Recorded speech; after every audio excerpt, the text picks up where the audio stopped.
1961 foi o ano mais recente em que, se você virar de cabeça para baixo, continua sendo o mesmo. A próxima vez que isso vai acontecer só vai ser no ano 6009. Talvez não tenha sobrado muita coisa em pé nesse ano, mas quem sabe uma das coisas seja essa ideia que um artista lá em 1993 começou um projeto na Alemanha onde ele colocou um bloco e aí a cada 10 anos vai colocar um outro bloco. E no final vai ficar algo assim. Ano passado eles adicionaram o quarto bloco e a pirâmide só vai se completar total em 1190 anos, no ano 3183. Pois é, o mundo é cheio de curiosidades. Já fizemos uma lista de geografia. Agora, vamos voltar no tempo e fazer 10 curiosidades da história que talvez você não saiba. Desde o senador que literalmente era um cavalo, até o homem que sobreviveu 2 bombas atômicas. Bora lá. Alô, alô, YouTube! Primeiro, tempo. Alguns dos meus fatos favoritos na história sempre tem a ver com o tempo e como que a gente não tem noção dele direito. Por exemplo, quando a gente pensa no Egito Antigo, a gente pensa em algo bem antigo, antes de outros eventos, como por exemplo o Império Romano. E realmente, as pirâmides egípcias são muito antigas. Mas o Egito em si, ele durou bastante tempo, com altos e baixos, terminando de vez somente no ano 30 a.C. Só que o curioso é que, para as pessoas que viviam nessa época do final do Egito, as pirâmides já eram coisa muito antiga. Tanto que a Cleópatra é tão uma história antiga para nós, quanto as pirâmides eram para ela. O reino da Cleópatra é mais perto do pouso da lua do que da criação das pirâmides. Outro fato interessante sobre o tempo é o Império Azteca. Parece que foi uma coisa muito antiga, tanto quanto o Império Romano, o Persa, etc. Ou até os egípcios, já que eles também tinham pirâmides. Mas eles são mais recentes do que a gente imagina, surgindo em 1428 e terminando em 1521. Ou seja, a Universidade de Oxford, que é uma das universidades mais prestigiadas hoje em dia, é mais antiga que o Império Azteca, começando lá por volta de 1096. Aliás, a universidade mais antiga não é essa não, é a Universidade Al-Qarawiyyin, em Marrocos, fundada no ano 859, não só sendo mais antiga que Oxford, como sendo mais antiga que o próprio Reino da Inglaterra. Número 2, Senador Cavalo. O imperador romano Calígula tinha um cavalo chamado Incitatus, que ele gostava tanto que ele fez dele um senador. Isso mesmo, o Império Romano supostamente já teve um cavalo como senador. E eu achava que o Brasil era doido. E se você acha que os políticos daqui que são mimados, olha só esse cavalo. Ele ganhou do imperador uma baía de mármore, uma manjedoura de marfim, rédea com joias, até mesmo uma casa. Alguns historiadores falam que esse fato dele virar senador foi um boato. Mas mesmo se foi, com certeza esse cavalo viveu uma vida melhor que a maioria dos romanos da história. Mas esse não era o único animal que teve vida política não. Tem vários aí pela história, mas o interessante aqui no Brasil foi lá em 1959, quando um jornalista lançou a candidatura do Cacareco, um rinoceronte do zoológico, para ser vereador de São Paulo. Como as pessoas votavam no papel, dava para escrever o nome do seu candidato na cédula. E como protesto, muitos escreveram o nome do Cacareco. No final, ele acabou recebendo 100 mil votos. Número 3, restos mortais. Indo de democracia para monarquia, quando o rei Luís XVI e a Maria Antonieta foram decapitados lá na Revolução Francesa, muitas pessoas alegaram mergulhar seus lenços no sangue dele, para guardar de lembrança. Em 2011, um grupo de cientistas acreditava ter um desses lenços que tinha ainda o sangue do Luís XVI. Eles até comprovaram, porém um outro grupo, em 2014, analisou e disse que provavelmente não é. Mas esses franceses não foram os únicos que supostamente queriam guardar um pedaço do líder com eles. Já comentamos aqui em outro vídeo, os soviéticos gostavam de guardar e preservar corpos de alguns líderes e também estudar depois. Até hoje, se você for para Moscou, você pode visitar o mausoléu de Lenin e ver o corpo dele bem preservado. Mas o cérebro dele não vai estar lá, porque ele foi retirado para os soviéticos poderem estudar. Eles queriam ver se tinha alguma coisa especial. Ele não foi o único líder que eles fizeram isso. Interessante é que uma vez, quando Mao, o líder da Revolução Comunista lá na China, visitou a União Soviética lá em 1949, o Stalin deixou ele ficar num hotel e deu bastante comida para ele. Mas Mao não fazia ideia de que cientistas soviéticos estavam secretamente coletando as fezes dele para poder analisar e ver do que Mao era feito. Número 4, o rei da Inglaterra tem sangue judeu, muçulmano e até do Drácula. Pois é, todo mundo sabe que a família real britânica tem sangue celta, saxão, viking, francês e até escocês e alemão. Mas além desses, surpreendentemente, eles também têm ancestrais judeus, africanos e provavelmente muçulmanos também. Teve um rei espanhol que viveu numa época em que muitos muçulmanos ainda estavam na Península Ibérica, os mouros. Depois que sua esposa morreu, ele teve um filho com uma outra mulher, que ela acabou trocando de nome depois. E ela era descendente de uma dinastia muçulmana que governou as terras por lá. Esse filho deles é ancestral de Maria, que teve uma filha com Pedro de Castela, e essa filha é ancestral de Henrique VII da Inglaterra. Eles também têm ancestrais africanos, através dessa linha aqui, judeus através dessa linha aqui, e até mesmo do Drácula, mas não o vampiro. É aquele cara que inspirou a história do vampiro. Eu falei mais sobre isso naquele outro vídeo sobre algumas curiosidades da Rainha Elizabeth. Dá uma olhada depois de se inscrever e curtir esse vídeo aqui. Mas gente, isso até que não é de surpreender tanto. Afinal, cientificamente falando, todo mundo é parente de todo mundo. Geneticistas falam que a gente é pelo menos primo de 50º grau de todo mundo do planeta. Pensa assim, você tem 2 pais, 4 avós, 8 bisavós, e aí cada geração esse número dobra. Se você seguir a sua árvore genealógica até a época dos romanos, umas 64 gerações atrás, essa árvore genealógica vai precisar ter 1 quintilhão de indivíduos diferentes, que obviamente é um número muito maior do que todos os seres humanos que já existiram. Então, tem muita mistura por aí, muita gente casando com parente. E eu acho esse fato muito interessante. Comenta aí se vocês querem que eu faça um vídeo sobre esse tema. Tudo isso me faz sentir muito próximo de todo mundo. E eu posso me aproximar ainda mais usando uma VPN, como a do nosso patrocinador de hoje, a NordVPN. Bem, uma rede virtual privada, ela criptografa suas informações online e protege a sua localização de possíveis invasões, seja de bandidos ou até de governos. Também você consegue mudar o local da sua internet, fazendo parecer como se você estivesse em qualquer país que você quiser.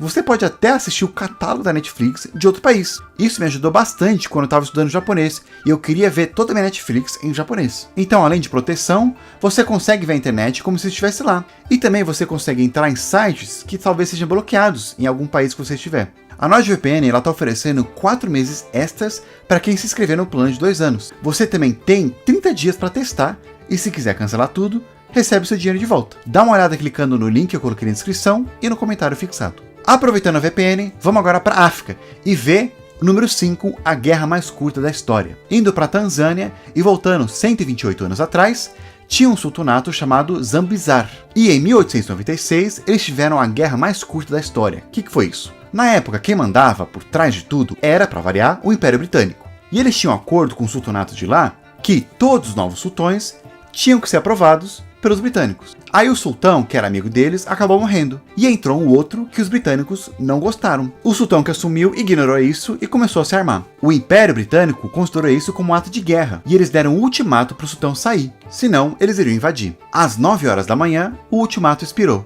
E aí, 2 minutos depois, os britânicos começaram a bombardear o palácio e derrubaram as defesas dele. Afundaram alguns barcos e teve alguns tiroteios. Às 9h46, os britânicos já estavam tirando a bandeira do local e a guerra acabou. Ou seja, essa guerra ela durou entre 38 a 45 minutos. Tem debate de quando exatamente começou. De qualquer maneira, por causa disso que essa guerra é considerada a mais curta da história. Número 6. Ataque nos Estados Unidos. Todo mundo sabe que a Segunda Guerra Mundial aconteceu principalmente na Europa e também lá na Ásia, no leste da Ásia principalmente. Enquanto a gente aqui nas Américas estava mais assistindo tudo de longe. Mas também houveram alguns ataques no território continental dos Estados Unidos, que ninguém fala muito. O pessoal foca mais em Pearl Harbor, mas isso é lá no Havaí. O mais conhecido é a Batalha de Dutch Harbor. Em 1942, o Japão atacou a base naval numa ilha lá do Alasca. Mas lá é uma ilha bem isolada do resto do país. Então talvez não conta muito. Será que teve algum outro ataque no território principal que a gente vê em filmes? A resposta é sim, mas os Estados Unidos ele quis esconder isso porque ele não queria que o Japão soubesse que eles podiam conseguir fazer mais e possivelmente incendiar vários lugares do país. O ataque não foi com aviões ou navios, e sim com balões incendiários que servem para cair e botar fogo nas coisas. Para muitos, isso é considerado o primeiro bombardeio e ataque aéreo de um poder de fora na parte continental dos Estados Unidos. Em 1944, o Japão lançou em torno de 9.000 balões de incêndio em um período de 5 meses, lá na costa leste dos Estados Unidos. O pessoal especula que somente em torno de 1.000 conseguiram chegar mesmo, mas só teve 285 incidentes reportados. Um deles acabou em uma tragédia. Ele caiu num parque. Aí uma mulher com seus 5 filhos encontraram e foram lá tocar no lugar. E aí o balão acabou explodindo, se tornando então as únicas vítimas da Segunda Guerra Mundial no território principal dos Estados Unidos. Número 7. O sobrevivente nuclear. Essa história agora, ela é incrível. Você já esteve no lugar errado e na hora errada? Pois é, eu também, mas nenhum de nós nos comparamos com Tsutomu Yamaguchi. Ele estava fazendo uma viagem de negócios lá em Hiroshima. Aí, quando ele estava indo pegar o trem para voltar para casa, ele viu 2 aviões passando pela cidade e lançaram algo que caía com 2 paraquedas. Aí veio um clarão e a explosão, que aconteceu apenas uns 5 km de onde ele estava. Ele apagou e acordou todo atordoado, com tímpanos danificados, queimaduras no corpo, e viu uma grande nuvem de cogumelo. Ele foi e passou a noite em um abrigo, onde colocaram curativos nele. E aí no dia seguinte, pegou o trem e foi para casa, onde ele morava, em Nagasaki. Pois é, chegando lá, ele foi pro trabalho 3 dias depois de ter sobrevivido uma bomba nuclear. Ele falou pro chefe o que aconteceu, mas naquela época as notícias viajavam mais devagar e o chefe não acreditou. Para ele, não existia uma bomba que conseguia destruir uma cidade inteira. Ironicamente, de acordo com Yamaguchi, bem quando o chefe fala que isso não é possível, da janela eles veem outro grande clarão seguido de explosão. Ele de novo estava a uns 5 km da segunda bomba nuclear que explodiu em Nagasaki. Ele levantou e não estava entendendo o que estava acontecendo. Lembra, naquela época o pessoal não sabia sobre essas bombas, que elas existiam e qual era o poder delas. Ele tinha pensado que a nuvem de cogumelo estava seguindo ele. Ele voltou para casa e, para sua alegria, o seu filho e sua esposa estavam vivos. Ele mais uma vez sobreviveu ao incidente e viveu muito tempo até, mais tempo que seu filho e sua esposa, morrendo somente em 2010, com 93 anos. Ele é a única pessoa, pelo menos reconhecida pelo governo japonês, a ter sobrevivido a 2 bombas nucleares. Número 8. Chernobyl. Falando em bomba atômica, em 1986 teve aquele famoso acidente de Chernobyl na Ucrânia, quando um reator nuclear pegou fogo e aí espalhou muita radiação, que até hoje o lugar é um perigo. Vladimir Pravik foi um dos primeiros bombeiros a chegar no local, e a radiação estava tão forte que acabou mudando a cor dos olhos dele, de marrom para azul. Infelizmente, como a maioria das primeiras pessoas que prestaram socorro naquele dia, ele morreu somente 15 dias depois de envenenamento por radiação. Número 9. A foto mais antiga. Essa daqui, apesar de não parecer, é a primeira fotografia da história. Colocando alguns efeitos, dá para ver melhor. Ela é uma foto tirada de uma janela lá na França, em 1836, a primeira imagem do mundo real que a gente tem. Mas quem que foi a primeira pessoa a aparecer numa foto? Bem, ninguém sabe. Só sabemos que foi essa foto aqui, tirada lá em Paris em 1838. A gente vê a vista da cidade. Mas focando aqui, a gente consegue ver que tem um cara engraxando o sapato. Só que ninguém sabe quem ele é. Esse cara provavelmente passou a vida inteira dele sem saber que foi o primeiro ser humano a ser imortalizado em fotografia. Mas a primeira foto de um rosto humano que a gente consegue ver bem é de Robert Cornelius.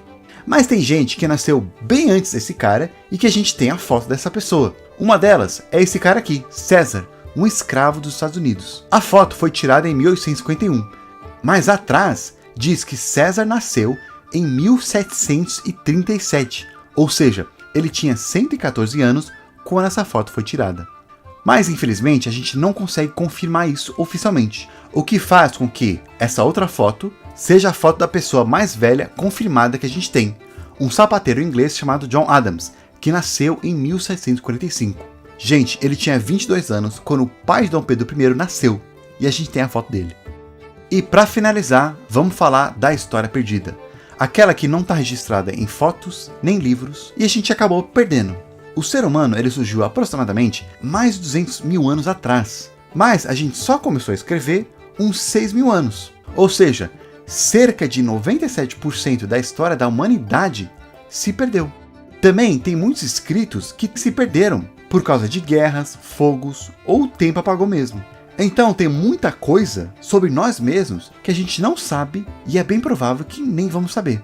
Por exemplo, como que eram os povos da civilização do Vale do Indo? Que, aliás, eles eram mais antigos que a própria Índia. O que eles escreviam e por que eles sumiram do nada? O que os romanos faziam com esses objetos aqui? O que está escrito nesse livro e que língua que é essa? E como eu falei antes, quem será que é esse homem dessa foto? E isso, gente, me faz pensar, o que será que no futuro vão saber de nós? Será que vai sobrar alguma coisa? Se os humanos forem extintos e a chegar uma raça alienígena aqui para estudar a gente, Será que eles vão saber que os livros do Harry Potter eram ficção? Será que vai sobrar algum registro da história aqui do Brasil, já que tudo com o tempo vai se deteriorando? É bem provável, gente, que a única coisa que vai sobrar e durar muito mais tempo ainda são as pirâmides do Egito, que, como a gente viu lá no começo, foram construídas há 4.700 anos atrás. Ou seja, tudo que a gente fez depois daquilo talvez se perca. Tudo que algumas pessoas hoje em dia ficam mega fanáticas, defendem com unha e se acham as mais importantes do mundo,